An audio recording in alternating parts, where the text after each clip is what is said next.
Recently, one of my friends was in a bar and he happened to meet a reporter from a major newspaper, and the two of them began to discuss the 2020 Democratic nomination process. And this reporter, whose name I unfortunately cannot recall, thinks that the most likely nominee in 2020 for the Democrats is Sherrod Brown. And what I'll do in this video is lay out the case that this reporter made and flesh it out with more information that I've found, and then also show Sherrod's weaknesses, which were things that I don't believe this reporter covered in his conversation with my friend. And hopefully we'll get a good sense for whether or not Sherrod Brown is actually a viable option for president, and whether he is indeed the dark horse from the Heartland, or more of a vice presidential pick. So let's dig in. Sherrod Brown has been consistently holding elected office in one form or another since the 1970s, so I won't go into too much detail about all of the things that he's done in public office, but I will just give you a bit of an overview. So, in the 1970s, he was elected to the Ohio State House. In the 80s, he served as the Ohio Secretary of State. He made it into the U.S. House of Representatives in 1992 and served until, I believe, 2006 or so. And he is currently a United States Senator. He holds a Master's of Public Administration from Ohio State, and I believe he got his bachelor's at Yale, although I don't recall what his bachelor's degree is in. His most noteworthy issue is that of being pro-labor. He has been very consistent on that front, and he has been very vocal in his support for labor.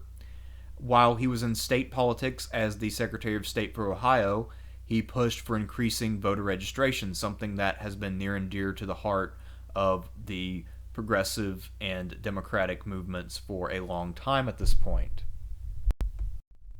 When we take an overview of Sherrod Brown's stances, it's pretty clear that he is a progressive rather than an establishment Democrat. Despite his pro-labor stances, which sometimes involve politicians with taking up positions that are not in favor of the environment, Brown actually has a pretty good reputation on issues of environmental protection and conservation. He's even sponsored a couple of bills here and there which have enhanced environmental protections. In a Democratic primary right now, the gun control issue is pretty white hot, and one thing that is very useful is having a perfect F rating from the NRA. Bernie Sanders was absolutely hammered for having a D-. Remember, Hillary hit him hard as if he were a Second Amendment nut job, and Kirsten Gillibrand went on some podcast or show and cried, saying that Bernie simply just doesn't understand gun violence because he's got a D-. So there you go. Sherrod also has the distinction of being one of the few people who voted against the Iraq War and the Bush budgetary supplement of $87 billion to fund that illegal conflict. However, overall, his foreign policy is in line with mainstream Senate Democrats. He says all the usual stuff about terrorism, Iran, Syria, etc. And to be fair, you could say much the same thing about Bernie Sanders' foreign policy, although I'd say that Bernie is slightly to the left of Sherrod when it comes to foreign policy, but it's relatively close. Both of them are a little bit to the left of average, but neither of them strikes a strong departure from democratic orthodoxy on foreign policy. The bread and butter of Sherrod Brown's politics, however, has always been his pro-labor and pro-union stances. Throughout his career, he has very consistently opposed free trade, including NAFTA, CAFTA, and the TPP. And in fact, he's been very consistent about this, and not necessarily in a strictly partisan way. Recently, I think it was in January, he actually publicly expressed support for Trump's decision to impose tariffs on imported manufactured goods. So this is something where he is very strong on the issue, and he is willing to buck his own party in order to stand on the issue. In fact, he is a fairly well-regarded expert on the issue of fighting outsourcing and being against free trade, since he actually has written a book called The Myths of Free Trade, where he lays out the case against it and the case in favor of protectionism. So these are issues which really resonate with the American people as a whole. These are issues of economic populism, and Sherrod actually has a very strong claim to these issues. They have been his bread and butter since the 70s. So in this way, he's equally strong when compared to someone like Bernie. So if, say, Bernie weren't to run, then the natural inheritor of the mantle of the big champion of labor would be Sherrod Brown, and I don't think it would be all that close. During and after the 2016 election, one of the common refrains from neoliberal writers was that if we are to go left on economic policies, this would be disastrous for the gay community and for minorities, since you can either be socially left or economically left, but not both, and that it's inherently kind of a little bit racist to go left on economics, since that would just appeal to white working class people and not help minorities. Of course, this is complete and total horseshit. And Sherrod Brown's career actually demonstrates this pretty strongly. As I mentioned above, one thing he's been noted for his entire career is being a strong champion of labor and unions. However, he has also been very strong for a long time on social issues. So, he has been a strong supporter of LGBT rights over the entire course of his career. He didn't have to evolve or anything like that. He opposed an Ohio constitutional amendment to ban same-sex marriage back when Ohio was considering doing that. And he was one of the very few House members who voted against DOMA, the Defense of Marriage Act, in 1996. So, once again, he keeps close company with Bernie Sanders. Both of them were among this small handful of people who voted against DOMA. He also has a reputation for standing up for veterans. In 2014, he sponsored the Gold Star Fathers Act of 2014, which extends preferential federal hiring practices to the fathers of dead or disabled veterans. Now, before this federal hiring preference only extended to the mothers and widows of dead veterans, but now it extends to the fathers as well. So he has strength in all of these issues, despite being economically to the left. So that means that anytime you read another neoliberal article about how going left economically leaves minorities and gay people in the lurch, you can go to the comments section and tell that person that he or she is a fucking idiot and can go fuck themselves. By way of segue from the last topic to this one, I would also like to point out that the working class is the broadest group of Americans there is, and that it consists of all genders, races, sexual preferences, etc. So, the next time anyone tells you that it is against the interest of minorities or gays or religious minorities or whatever the case might be to go left on economics, you could easily remind them that going left on economics actually helps everyone. And Sherrod Brown kind of understands that. He thinks the party should move in a progressive populist direction. This means appealing to people on economic issues, which affect people across different groups. If the party is organized around just race and gender, as Hillary Clinton and her acolytes would have it, then you just have a bunch of disparate groups fighting for seemingly random things that don't really have a common center. However, if you center your politics around class, then you can give people across racial and gender divides reasons to feel a common cause with other groups within the Democratic Party, since these economic issues will impact everyone equally. So, I think Sherrod Brown is correct. This is the most electorally viable approach. If you want to combat fake right-wing populism, real left-wing populism is the best way. And people like Sherrod Brown and Bernie Sanders have been very consistent about being against free trade, and they have more legitimacy on these issues than someone like a Donald Trump could ever dream of. And while right now the leader of the progressive left is, without a doubt, Bernie Sanders, were something to happen to Sanders, or were he to decide not to run, then Sherrod Brown has the credentials to take over, since his resume is very similar and his strategy for the party's future is very comparable. One of the major points that the reporter in the bar raised is that Sherrod Brown has one thing going for him that no other progressive has, and that is a reasonably high number of Beltway allies. And that is in spite of his largely progressive stances. And part of the reason for this is probably that Brown has been known for being willing to compromise, and he has generally been less hardline in that regard than, say, Elizabeth Warren or Bernie Sanders. Not to mention that he's been in Washington in one capacity or another since 1992, and if you're there for that long, you'll manage to make friends. Bernie Sanders actually does have friends in Washington, by the way. They just haven't had the guts to stand with him by and large. Sherrod Brown is actually well enough liked by the establishment that Hillary Clinton strongly considered choosing him as her running mate in 2016. So it came down in the end to Sherrod Brown and Tim Kaine. We know what direction she took, and it is yet more proof that she has completely awful political judgment, since she chose someone from the safest of the swing states who brings nothing to the ticket rather than the guy who can shore up her position with labor and her newfound opposition to free trade. So if she had chosen the guy who's been, say, opposed to free trade his entire career, then she can negate Trump's appeal on that ground. And she can get a guy who is very Midwestern and who has appeal throughout the Midwest. But instead she went for Tim Kaine. I just want to let that sink in.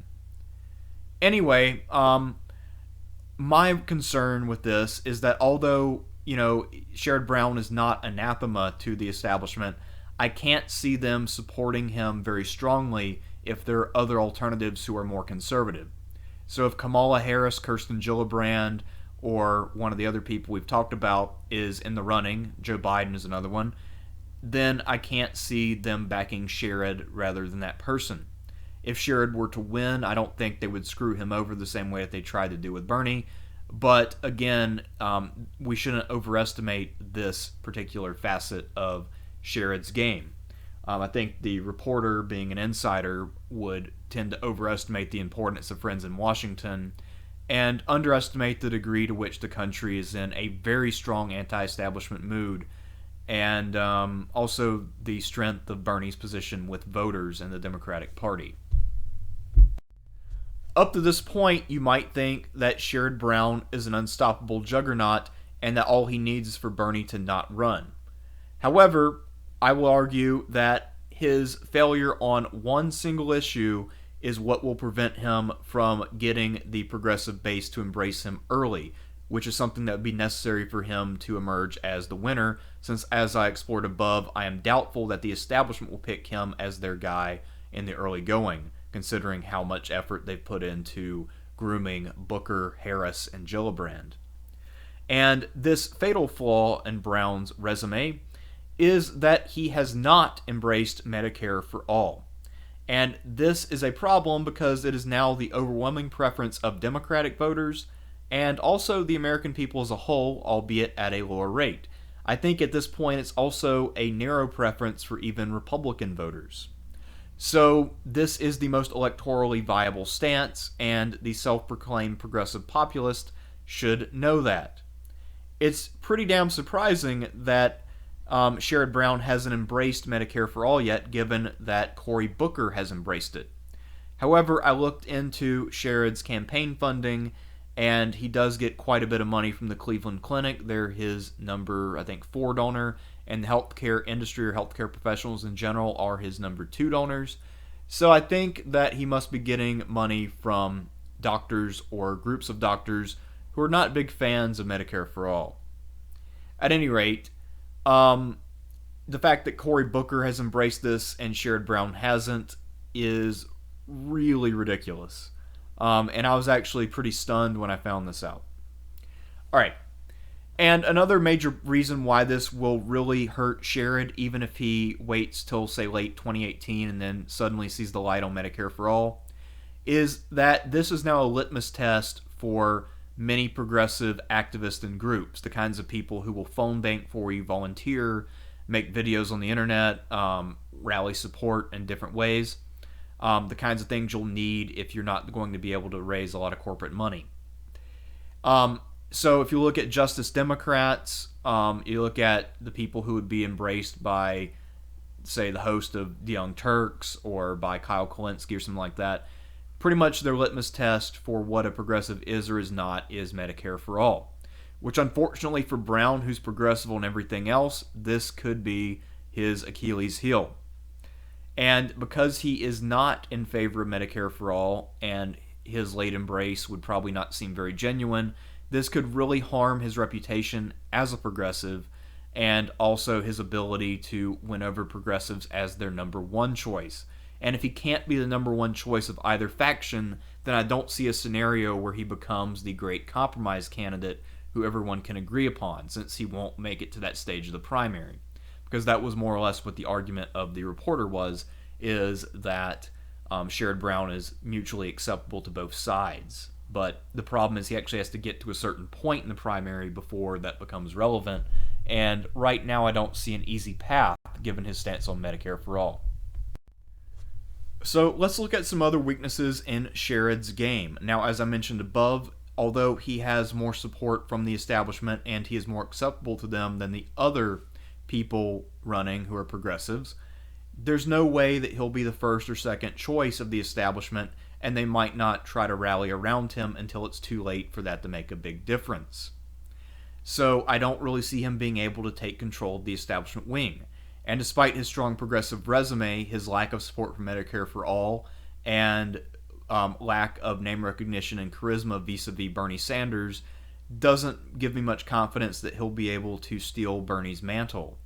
So I can't see that happening. And also I would argue that even if Bernie doesn't run, but someone like Tulsi Gabbard runs, that she would be much more able to claim the progressive mantle than Sherrod Brown, for reasons I'll get into when I talk about Tulsi Gabbard.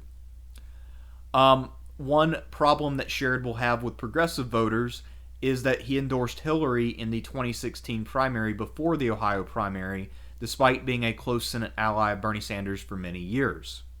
And apparently this caused some bad blood between the two, and Bernie is still kind of pissed off about it. Now, because of the great loyalty that many progressives feel toward Bernie, they might hold this against Sherrod Brown, and the fact that he was considered as Hillary's running mate might also make him seem a bit suspect in their eyes, since most people want to move on from Hillary Clinton and really just want to forget that she exists. One other problem he'll have in a primary, if it comes down to the nitty-gritty and things get personal, is that he's a straight white male from a relatively privileged background in a time where identity-based attacks can be a factor.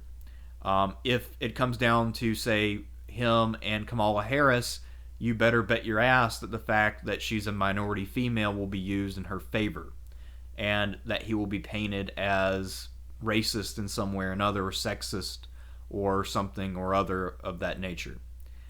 Another major issue that he'll have is that in order to stand out in a crowded field, you need to be a good debater, and from everything that I can gather, Sherrod Brown is the exact opposite of a good debater. In 2012, he was running for the Senate re-election in Ohio against Josh Mandel. Now, Mandel's a fairly inexperienced politician. He majored in communications, went to the Marines. He has a JD from somewhere in Ohio. Anyway, Mandel's probably not a dumb guy, but I see nothing about him which makes him seem like an intellectual. Every time I've ever seen anything about him in the news around here, it's never been that impressive. Basically, Sherrod Brown was not in a difficult debate. However, he still got his ass kicked. Now, if you look at the 2012 race in the Senate, Sherrod Brown won relatively handily. He won by, I believe, something like 52-53% of the vote. But when people were polled about the debate, 60% of people said that Mandel won. If you notice in most debates, people always say the person that they like was the winner, regardless of what more unbiased people might see. So the fact that a lot of people who support Brown watched that debate and then said, yeah, he lost, means he must have gotten his ass kicked. And people described his performance as being rambling and somewhat incoherent. And that's never something that you want people to say about you. Sherrod, if he can't really debate and he can't articulate policy, I really can't see how he'll stand out in a field that will include such eloquent, articulate, and informed people as Bernie Sanders, Tulsi Gabbard, Elizabeth Warren, Kirsten Gillibrand. I just don't see him being able to make a clear mark for himself in those debates with his debating skills. So, how electable is Sherrod Brown? Well, despite his inability to debate and his tendency to put his foot in his mouth, and I'll elaborate on that more in a minute, Sherrod Brown has only lost one election in a political career that started in 1974. So, back in 1990, he lost his re-election bid to become Secretary of State for Ohio for another term. But aside from that, he has won every election he's ever run in. His economic populism will really help in the Midwest and also in North Carolina. Not many people know it, but North Carolina was actually technically the most industrialized state in the nation. Most people forget about the textile industry. And economically, it's very similar to places like Ohio and Pennsylvania, Michigan, etc. So economic populism will actually help a great deal in a place like North Carolina, which can then bring in those 15 electoral votes that can help put a Democrat over the top in a close race. Sherrod has fairly solid charisma, and he's also excellent at progressive messaging so long as he doesn't have to do it in a debate format or in an impromptu fashion. The foot and mouth thing I was talking about is that once he was opposing the labor policies of governors like Scott Walker, and he compared Walker and I believe it was either John Kasich or Rick Snyder to Stalin and Hitler. And then he tried to backtrack but just fumbled all around and ended up having to issue a formal apology. And I think that was back in 2011. It was pretty bad. But anyway, despite that, we know that, say, Joe Biden has had a pretty successful career, and he's a lot worse about gaffes than Sherrod Brown. And it's no coincidence I brought up Joe Biden, since, as I'll talk about in my conclusion, I believe that Sherrod Brown would make an ideal running mate for almost any of the other candidates if he doesn't end up winning the nomination himself. So let's look at Brown's political prospects going into 2020. One problem I see with his strategy is that he wants to use his 2018 Senate re-election bid as a bellwether for gauging support. Two things come to mind. One is that Ohio is generally trending more right than left right now, so his numbers in his re-election will probably be a bit depressed compared to other people who benefit more from the coming blue wave. Of course, I'm assuming there will be a blue wave. And that's point number two. If there's a blue wave, a lot of people will have strong re-election results, and that might not really be all that meaningful. So I'm not really sure why he is putting so much stock in his 2018 Senate numbers. And one thing that the reporter pointed out, one last thing, is that Sherrod has been keeping a pretty low profile up to this point. And he sees that as a positive thing. However, I think that it could also be negative. Now, the reporter's reasoning is that it is positive because this means that he has been exposed to less scrutiny over the last couple years, and he will appear to be more fresh when his name is announced and people start reading about him. And outside of Ohio, for a lot of people, it will be their first introduction. However, I would argue it's actually a negative thing in many ways, because one thing that I think will be true in the primaries is that politicians will really beat their chest and take a lot of pride in the degree of their opposition to Donald Trump, since Donald Trump is the pariah of the Democratic Party right now. So the fact that Sherrod Brown has not been as vocal or visible as, say, Elizabeth Warren, Bernie Sanders, Tulsi Gabbard, that could be a liability. However, I'm not 100% sure on that. Maybe the reporter was right. Who knows? I will say, however, that I believe that the general idea that Sherrod Brown could be a formidable candidate in the primary is valid. He's a strong dark horse with a foot in both camps. I could see him winning given certain circumstances. And those circumstances don't really have to be all that unusual or implausible. So, for instance, Elizabeth Warren might not run. Bernie Sanders might not run. If that happens, then at that point, Sherrod Brown has a pretty good shot. Some of the people who are expecting to run on the establishment wing might not run. And in that case, he would only have to fight it out with someone like a Kamala Harris or a Kirsten Gillibrand, and he'd have a puncher's chance, I believe. So, I think that he's definitely a dark horse. although I am nowhere near as optimistic about his chances as the reporter my friend met. So those are my thoughts on Sherrod Brown as a presidential contender. Now, when it comes to his likelihood of being a vice presidential pick, I think his odds are astronomically high. So let's say that another dark horse, Tulsi Gabbard, wins. She's young, inexperienced, and from the periphery of the country.